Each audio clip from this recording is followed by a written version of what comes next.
दोस्तों, अवाम India voice की तरफ से सभी लोगों को नमस्कार।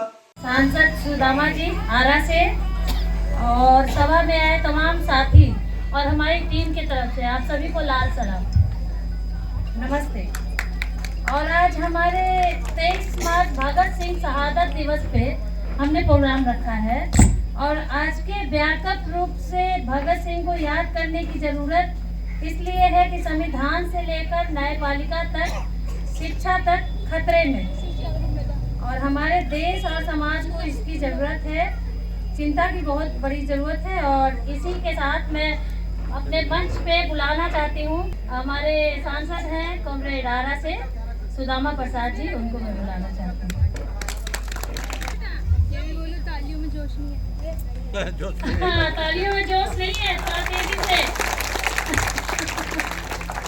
और उसके बाद हमारे बीच प्रोफेसर गोपाल प्रधान जी हैं, उनका मैं स्वागत करती हूँ मंच पे।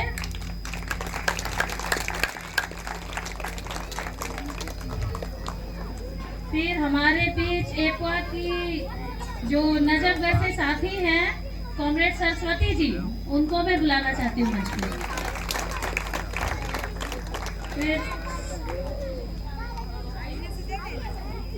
फिर हमारी एपवा टीम की लीडर श्वेता राज, उनको मैं बुलाना चाहती हूँ मंच पे।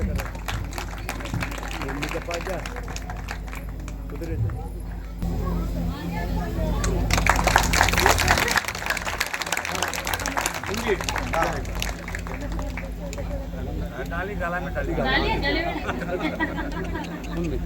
चलो ऐसे खोल के फिर हमारे बीच शिल्पी स्वागत करें।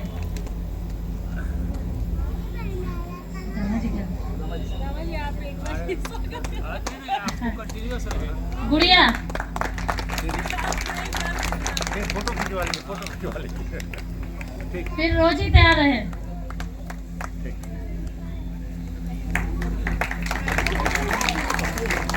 मिश्रानी दीदी गोपाल जी के आए। गोपाल जी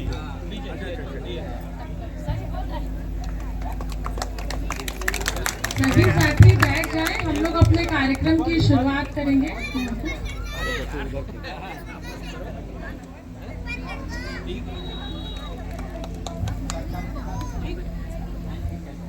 अब हमारे बीच आरा के सांसद सुदामा प्रसाद जी।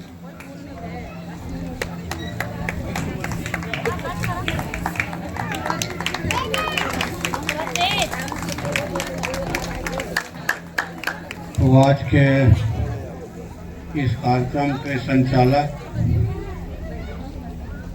कॉमरेड सोनी जी, मंच पर विराजमान भाकपा माले सेंट्रल कमेटी की मेंबर कॉमरेड श्वेता जी, मंच पर मौजूद प्रोफेसर गोपाल प्रधान जी, साथी गुप्ता जी जो मंच पर हैं, विकास जी, अरुण जी, गुड्डू जी, राधे श्याम मंगलपुरी जी, जलंधर पंडित जी, एपवा की नेता हैं यहाँ कॉमरेड शिल्पी जी, सरस्वती जी, अनीता जी, गनीता जी, मनीषा जी, रोजी जी, गुड़िया जी और इस कार्यक्रम में जितने भी साथी शामिल हैं, सबसे पहले मैं शहीद आजम भगत सिंह, राजगुरु और सुखदेव को पार्टी की सेंट्रल कमेटी की ओर से, आप तमाम लोगों की ओर से, मंच की ओर से श्रद्धांजलि अर्पित करता हूं और आप तमाम लोगों को लाल सलाम करता हूं। साथियों, आज के दिन ढेर सारे सरकारी आयोजन भी हो रहे होंगे। भगत सिंह को श्रद्धांजलि देने का एक रस्म निभाया जा रहा होगा कि भाई अगर वो श्रद्धांजलि नहीं देंगे तो लोग क्या कहेंगे। इसी आरोप से बचने के लिए सरकारी कार्यक्रमों में उन्हें रस्म के तौर पर याद किया जा रहा होगा। लेकिन आज देश और दुनिया में जो शांतिकामी जनता है, जो मानव की मुक्ति की लड़ाई लड़ने वाले लोग हैं, सब लोग इन्हें सच्चे मन से श्रद्धांजलि दे रहे होंगे और यहाँ भी हम लोग दे रहे हैं। तो ये सबसे बड़ी बात है कि जनता के बीच शहीदों को जिंदा रहना चाहिए, शहीदों को याद किया जाना चाहिए और उन्होंने जिस लिए अपनी शहादत दी उनके मिशन को आगे बढ़ाने के लिए हम लोगों को संकल्प भी लेना चाहिए। शहीद आजम भगत सिंह ने कहा था कि भाई हमारा मकसद ये नहीं है कि ये अंग्रेज यहाँ से चले जाएं और इन गोरे अंग्रेजों की जगह जो है काले अंग्रेज यहाँ बैठ करके शासन करें। और उनकी उस समय कही गई बात 100% साबित हो रही है कि आज जिस ढंग का कहा जाए कि योजनाबद्ध तरीके से अभियान चल रहा है देश में आम जनों के हाथ से रोजगार छीनने के लिए, लोगों के मुंह से रोटी छीनने के लिए, सामाजिक जो शांति है, जो सद्भाव है, उसको खत्म करने के लिए रोज जिस ढंग से हिंदू मुस्लिम गाय गैरो हिंदुस्तान पाकिस्तान मंदिर मस्जिद का माहौल बनाया जा रहा है भारतीय जनता पार्टी के जरिए, संघ के जरिए, ये उनके उस कथन को चरितार्थ ये घटनाएं कर रही है। जो लोग आए थे हमारे देश में कि भाई हमारी सरकार बनेगी केंद्र में भारतीय जनता पार्टी की, तो हम हर साल 2 करोड़ रोजगार देंगे, सरकारी नौकरी देंगे।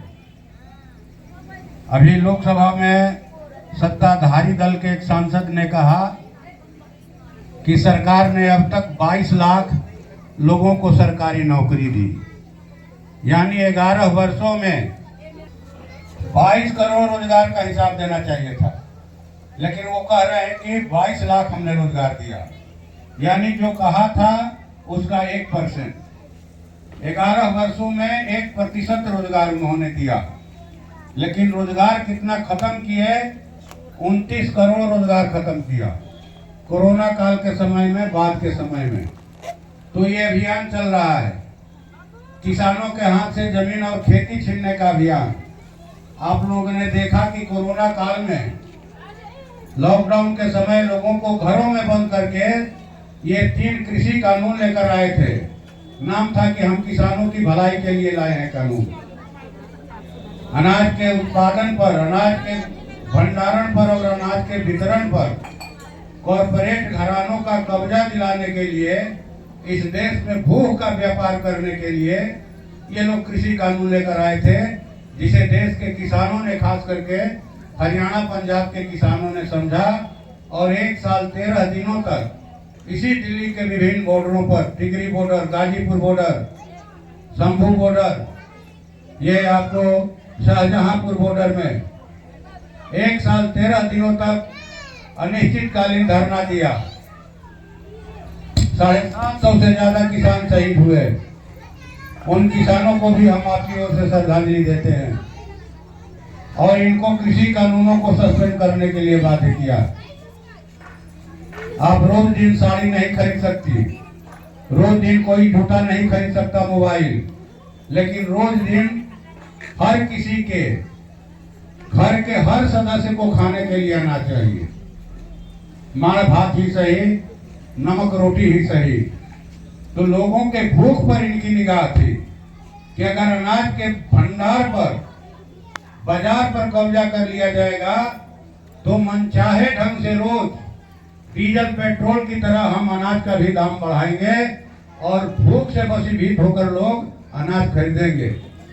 किसी के घर में 20 किलो सोना है और परिवार 10 दिन से खाना नहीं खाया है, जिसके पास अनाज है, अगर वो कहे कि 1 किलो सोना दोगे तब तुम्हें 10 दिन का राशन देंगे।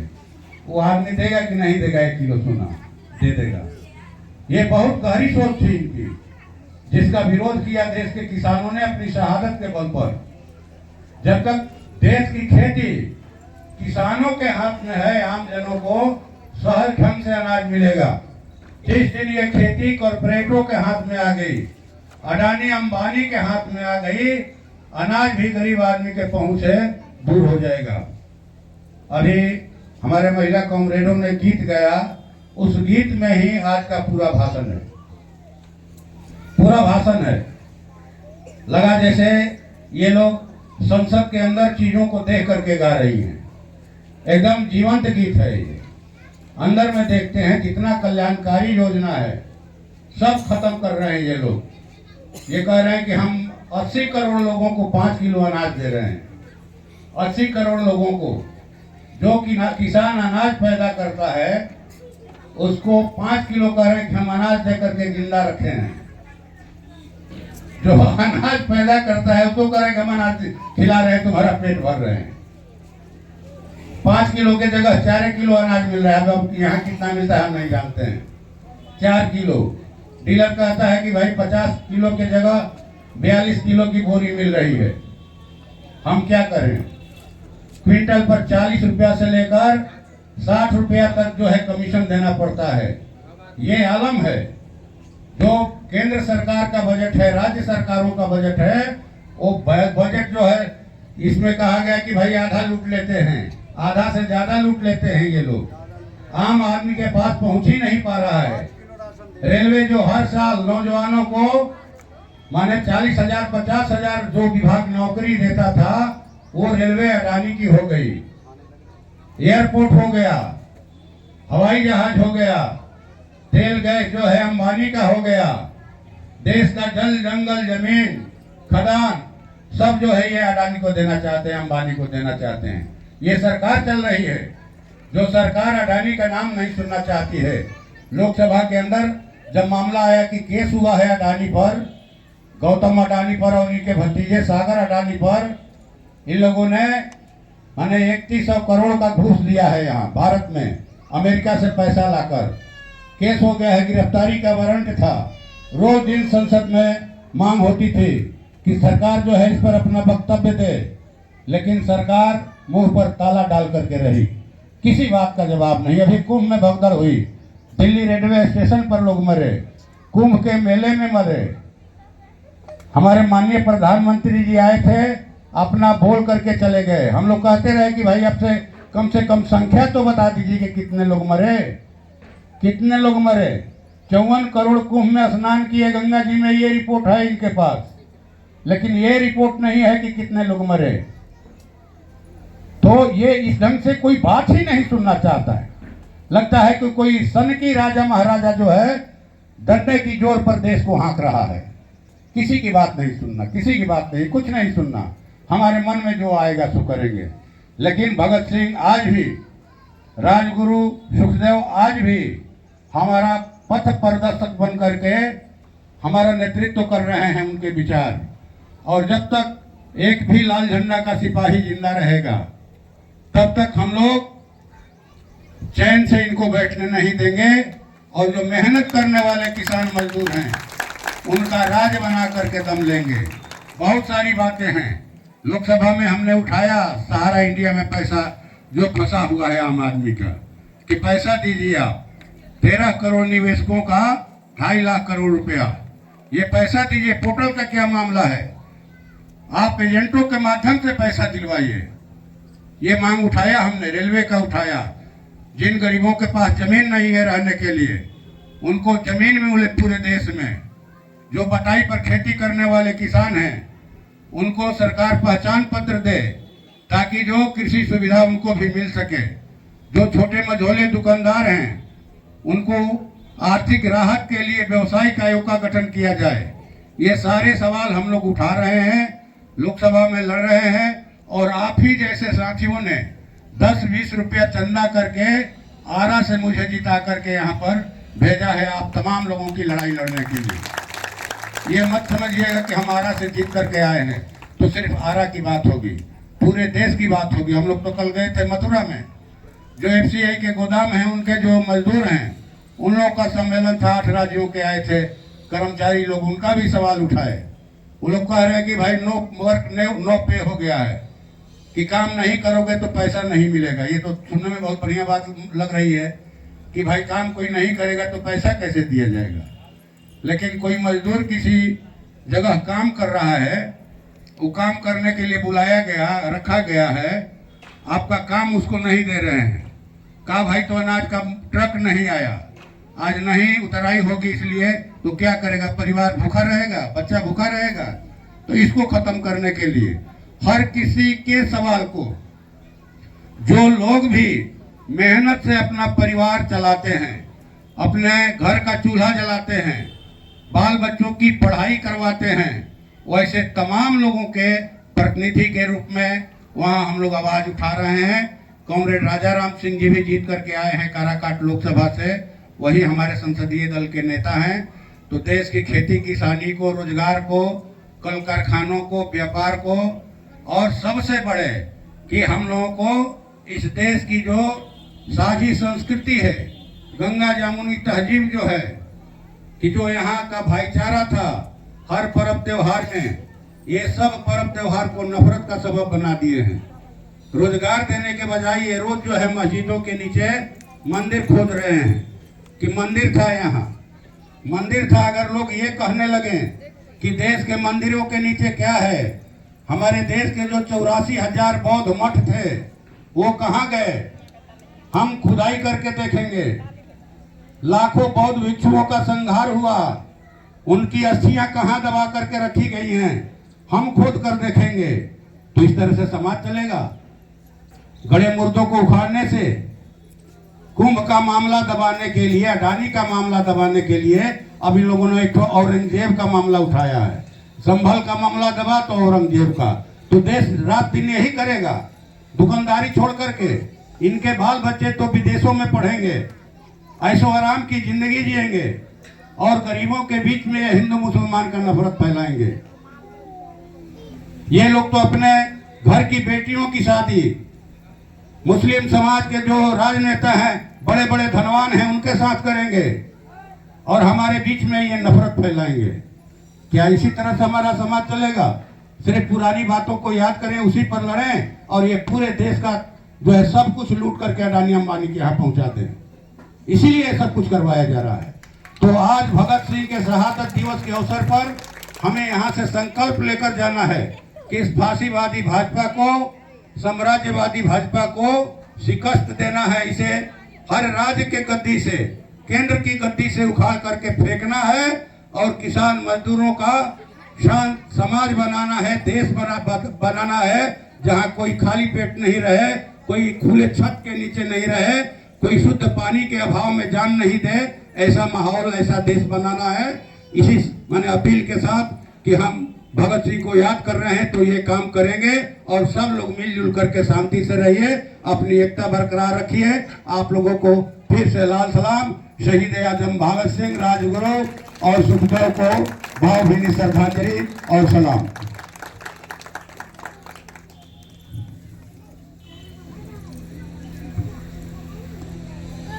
साथियों, हम सभी लोग मिलकर के नारा लगाएंगे, तो इनकलाब जिंदाबाद, किसान मजदूर एकता जिंदाबाद, नजफगढ़ के निवासियों की एकता जिंदाबाद, नजफगढ़ के निवासियों की एकता जिंदाबाद। तो भगत सिंह, सुखदेव, राजगुरु की शहादत जिंदाबाद।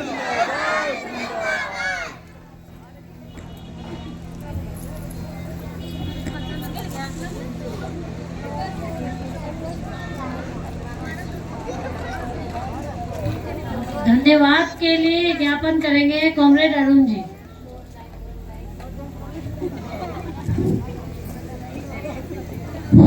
हेलो, सबसे पहले मैं यहाँ के महिला कमेटी अफवा के तमाम साथियों और महिला साथियों का मैं बहुत बहुत धन्यवाद करता हूँ कि उन्होंने इस प्रोग्राम को सफल करने में एक बहुत बड़ी भूमिका निभाई है। और हम देख रहे हैं कि सभा में हमें लग रहा है कि पुरुषों से ज़्यादा महिलाओं की संख्या है, तो यह एक तारीफ़े काबिल है। और हम इसी तरीके से चाहेंगे कि इसको जो चर्चा आज हम किए हैं भगत सिंह पे, मजदूरी पे, बेरोजगारी पे, इस चर्चा को हम और आगे बढ़ाएंगे और साथ मिल करके लड़ेंगे।